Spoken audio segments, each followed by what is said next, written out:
Bon, je crois que tu commences à me connaître, j'adore évoquer les principes scientifiques dont personne n'a jamais entendu parler dans l'entraînement. Cette vidéo ne fait pas exception, je vais te parler de la loi de Sherrington. Comme toujours, petite contextualisation, je vais te parler un peu du bonhomme. Déjà, son nom il claque, le mec s'appelle Charles Scott Sherrington.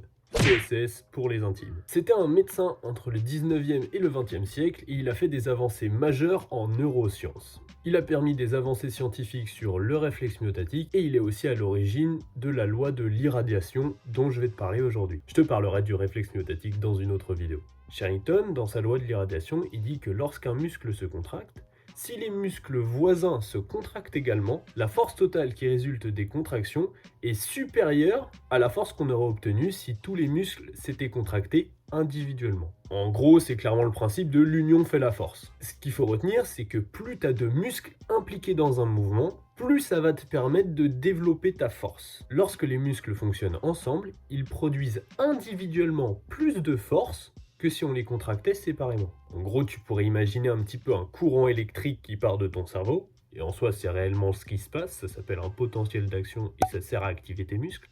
Ce courant, il descend dans ton bras. Si toi, tu serres juste la main de quelqu'un avec ton avant-bras, tu vas serrer relativement peu fort. Si en plus, tu contractes ton biceps, tu vas serrer plus fort. Et si en plus, tu contractes l'épaule et les abdominaux, tu vas serrer encore plus fort. Toujours plus fort! Ok, maintenant que tu as compris la loi de l'irradiation, on va voir comment tu peux t'en servir à l'entraînement. Avant ça, je te fais un petit rappel sur la force. La force, elle dépend de deux choses. La taille de ton muscle et le système nerveux. La taille du muscle, faut voir ça comme ton potentiel de force, et le système nerveux comme le pourcentage d'utilisation de ce potentiel. Un sédentaire, on dit qu'il peut utiliser que 30% de la force de ses muscles. Comme un sédentaire, par définition, il n'a pas besoin de force parce qu'il bouge pas, automatiquement, son corps n'est pas habitué à bouger, donc pour lui, bouger, c'est potentiellement un danger. Du moins, c'est quelque chose qu'il connaît pas, auquel il n'est pas habitué, donc il va naturellement se brider. Il y a plusieurs mécanismes nerveux qui sont impliqués dans cette bride, mais je ne vais pas entrer dans les détails aujourd'hui.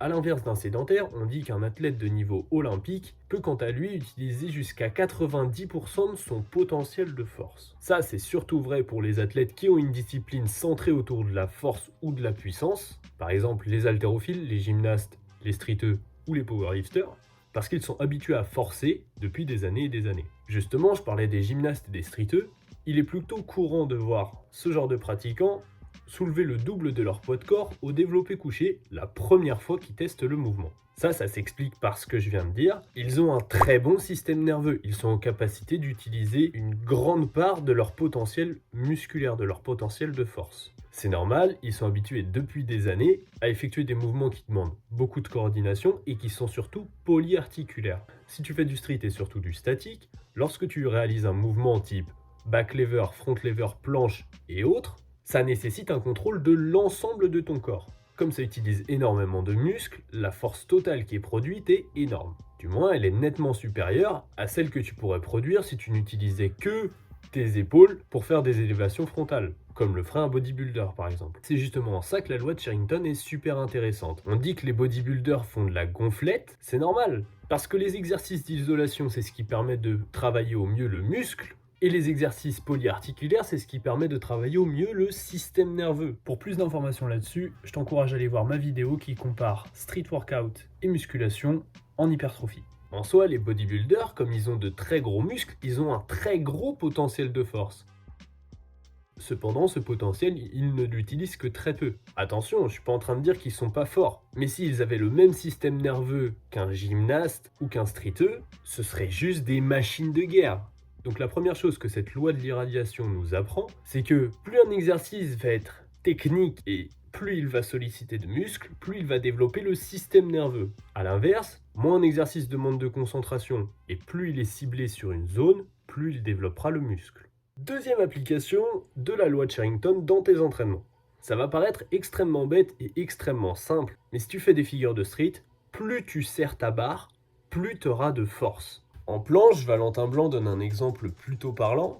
Il dit que la force de flexion d'épaule est divisée en 3 entre l'avant-bras, le biceps et l'épaule. Si on effectue une planche au sol ou qu'on ne serre pas notre barre, automatiquement toute la force revient dans le biceps et dans l'épaule. Donc au lieu de 33 partout, on est à 50-50.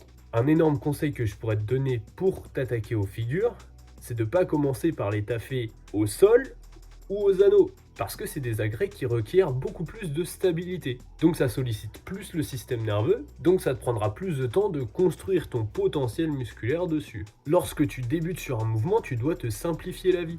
Apprends-le d'abord sur barre parallèle dans le cas des mouvements à l'appui ou barre fixe dans le cas des mouvements en suspension. Et lorsque tu gagneras en maîtrise, là tu pourras diversifier ton travail, tester des variantes et essayer de nouveaux agrès.